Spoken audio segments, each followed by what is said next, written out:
باقی بھی اس کے معاملات ٹھیک ہیں، دل بھی کسی کا نہیں دکھاتا، لیکن اس کے ساتھ معاملہ کچھ ایسا ہو جاتا ہے کہ اس کو مصیبت پڑ جاتی ہے، کوئی بیماری لگ جاتی ہے، اور بعض اوقات جو ہے وہ کسی جو ایسا نہیں بھی کرتا، نماز بھی نہیں پڑھتا، کبھی مسجد بھی نہیں گیا، کبھی جو ہے وہ اس کے ساتھ بھی ایسا ہو جاتا ہے. تو یہ آزمائش کیا ہوتی ہے اور مصیبت کیا ہوتی ہے، اس میں فرق کیا ہے؟ علماء کرام نے اس پہ طویل بحث کی ہے، صوفیاء کے، صحابہ کرام کے، حضور علیہ السلام کے اپنی اپنی زندگی سے بھی یہ بات ثابت شدہ ہے. تو جو خلاصہ ہے اس ساری طویل بحث کا، وہ دو جملوں میں یہ ہے کہ وہ دکھ، وہ پریشانی، وہ رنج، وہ بیماری جو تمہیں اللہ سے دور کر دے، وہ عذاب ہے. نماز نہیں پڑھتا تھا پہلے، اب کچھ ہو بھی گیا، پھر بھی کوئی توفیق نہیں، خیال نہیں آیا. ہم نے دیکھے کئی لوگ ایسے جن کو سچ میں یا جھوٹی ان کو جیل ہوئی، مقدمہ بنا اور جیل میں چلے گئے، اور پھر جب وہ واپس آئے تو اتنے سدھرے ہوئے لوگ دیکھے ہم نے. 5 سال 10 سال انہوں نے جیل میں گزارے، تو اللہ نے ہدایت کا نور وہاں، یہاں مسجدوں سے نہیں ملا، تقریروں، مجلسوں، محفلوں سے نہیں ملا، وہاں بند کوٹھڑی، کال کوٹھڑی میں اس بیرک کے اندر اللہ تعالیٰ نے ہدایت کا نور اتار دیا. اور جب وہ باہر آئے تو ان کا ظاہر بھی سنت رسول کے مطابق تھا، اور پھر کبھی ان کی نماز بھی قضا نہیں. ایسے لوگ دیکھیں تو یہ ہدایت کا نور کہاں سے کب مل جائے، یہ اللہ تعالیٰ کی عطا ہے. یہدی من یشاء، وہ جب چاہتا ہے، جسے چاہتا ہے ہدایت کا نور عطا کرتا ہے. تو اگر تو اس مصیبت نے، اس جیل میں جانے نے، اس قتل کرنے نے، اس دکھ نے، اس پریشانی نے تمہیں اللہ سے دور کر دیا اور اسی طرح ہی تم رہے جیسے پہلے تھے، یا اس سے بھی بگڑ گئے، تو یہ عذاب ہے، یہ مصیبت ہے، یہ آزمائش نہیں ہے.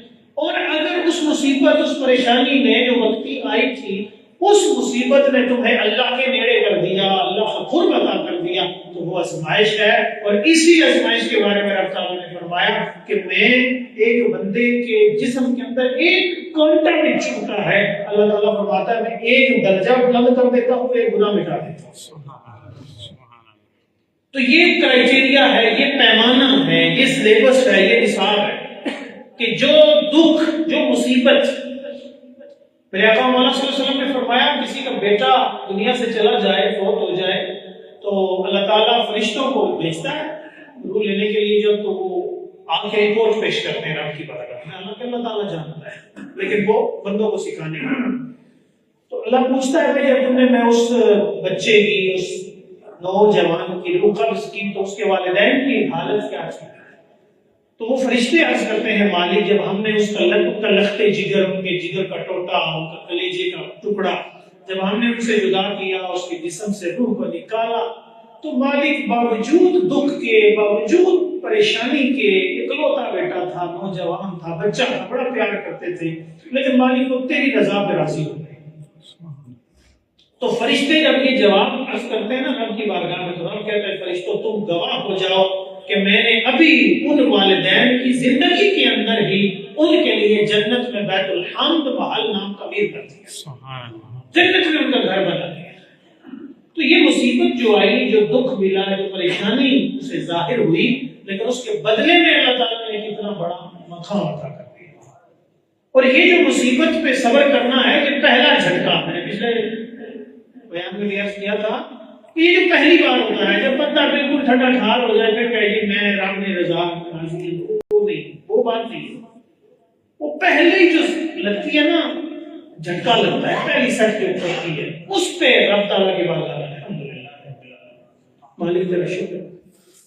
اور یہ انا للہ و انا الیہ راجعون جب ہم پڑھتے ہیں نا، جب کوئی مصیبت آتی ہے، نقصان ہو جاتا ہے، یا بندہ فوت ہو جاتا ہے، تو ہم پڑھتے ہیں. اس کا مطلب یہ ہے انا، بے شک ہم، للہ، اللہ کے ہیں.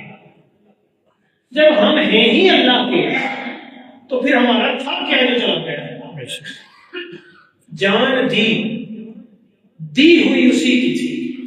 اللہ حضرت نے لکھا تھا جان دے دی ہوئی اسی کی تھی.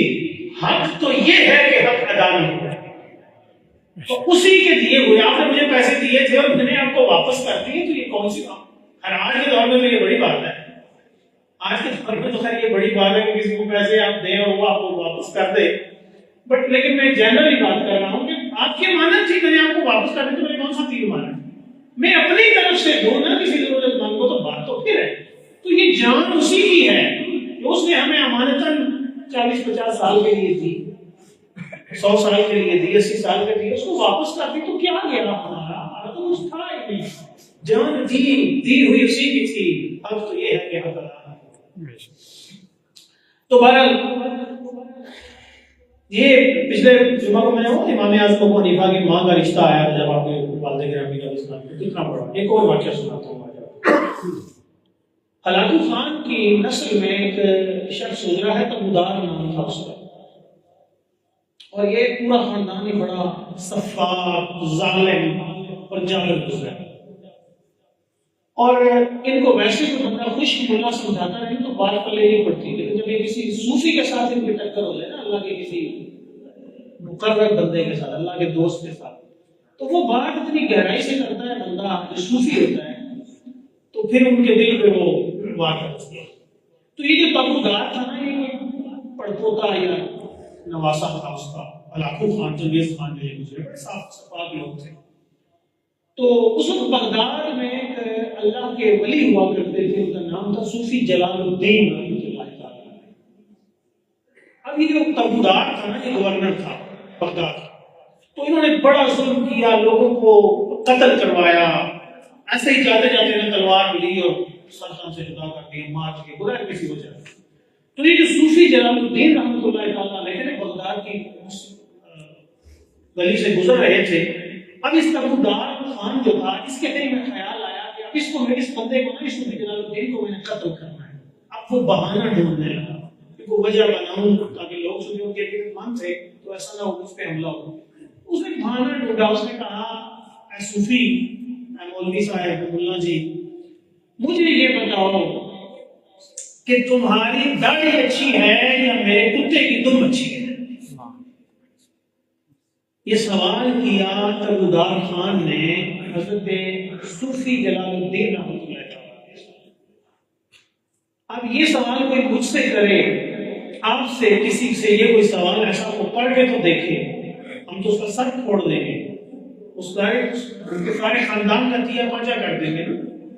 لیکن صوفی کا مقصد وہ نہیں ہوتا اپنا بدلہ لینا اور اپنا غصہ ٹھنڈا کرنا، ہدایت کا نور تقسیم کرنا ان کی ڈیوٹی ہوتی ہے. تو حضرت جلال الدین رحمۃ اللہ تعالیٰ علیہ آپ نے فرمایا، بڑا صبر کیا، پی گئے، اور آپ نے کہا بات یہ ہے کہ اگر تو میں نے اپنے رب کو راضی کر لیا، اپنے مالک کو خوش کر لیا، پھر تو میری داڑھی اچھی ہے. لیکن اگر میں اپنے مالک کو راضی نہ کر سکا، اپنے خدا کو خوش نہ کر سکا، پھر تو تیرا کتا ہی ٹھیک ہے کہ تیری وفاداری تو کرتا ہے. اب یہ جملہ سننا تھا کہ تبودار کا دل شکار ہوتا ہے، اور وہ قدم بوسی کر کے کہنے لگا، حضرت میرے لیے دعا کریں کہ اللہ تعالیٰ مجھے میری بخشش فرما دے. اور آپ کے دستے پرست پر اس نے بیعت اسلام کی، اور پھر اس کے بعد ظلم و ستم کا جو اس نے بازار کرم کیا وہ تھا، اس کو چھوڑ. سبحان اللہ. حضرت محترم، یہ جو پہلی بات حضرت علامہ اقبال ہم بہت پڑھتے ہیں، بہت سنتے ہیں، ان کے شدائی ہیں. آپ جب انگلستان گئے اعلیٰ تعلیم حاصل کرنے کے لیے، تو آپ کو ورغلانے کے لیے اور آپ کو راہ راست سے بھٹکانے کے لیے وہاں کی پوری لابی سرگرم ہو گئی. انہوں نے کہا اگر اس بندے کو ہم نے کر لیا کیپچر، تو پھر پاکستان کا کوئی تصور انہوں نے دیا تھا الگ ریاست کا مسلمانوں کے لیے، تو ہم اس کو قابو کر لیا تو یہ الگ ریاست بننا پھر ممکن نہیں رہے گا. تو انہوں نے ہر طرح کا دباؤ ڈالنے کی کوشش کی، لالچ دینے کی کوشش کی. تو جب یہ کوئی بھی حملہ کارگر ثابت نہ ہوا، تو یہ ہمیشہ جو اسلام کی مخالف لابیز ہیں ان کا ایک ہتھیار رہا ہے کہ وہ عورتوں کو پیش کرتے ہیں. حضرت علامہ اقبال رحمۃ اللہ تعالیٰ علیہ آپ کے لیے انہوں نے ایک عیسائی لڑکی کا انتخاب کیا کہ تم اقبال کو برگلاؤ اور اس مشن سے ہٹاؤ. وہ عورت اپنے اس مشن پہ نکلی اور رستے میں کہیں علامہ اقبال سے ملاقات ہو گئی اور کہنے لگی کہ آپ ایسا کہیں کہ مجھے اللہ نے میرے خدا نے بہت دولت دے رکھی ہے اور یہ میرے بزنس امپائر ہیں، تو آپ مجھ سے شادی کرنا، آپ اسلام چھوڑ دیں، آپ مجھ سے شادی کر لیں۔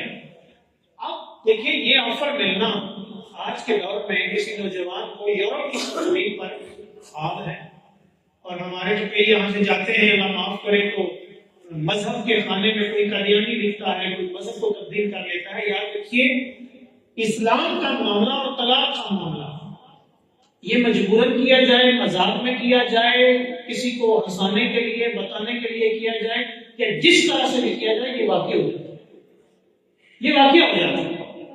اگر بندے نے لکھ دیا، اس نے کہا کہ وہاں جا کے تو میں نے اسلام کے خلاف تو کچھ نہیں کروں گا، لیکن اس پاسپورٹ بناتے وقت مذہب کے خانے میں اگر قادیانی لکھ دیا تو دار اسلام سے نکل گئے۔ جب تک تجدید ایمان نہیں کرے گا، تجدید نکاح نہیں کرے گا، واپس دار اسلام میں داخل نہیں ہو سکتا۔ تو مختصر یہ کہ حضرت علامہ کو جب اس لڑکی نے یہ آفر کی، آپ نے کہا تیرا مذہب کیا ہے؟ اس عورت نے کہا میں تو عیسائی ہوں، کرسچن ہوں۔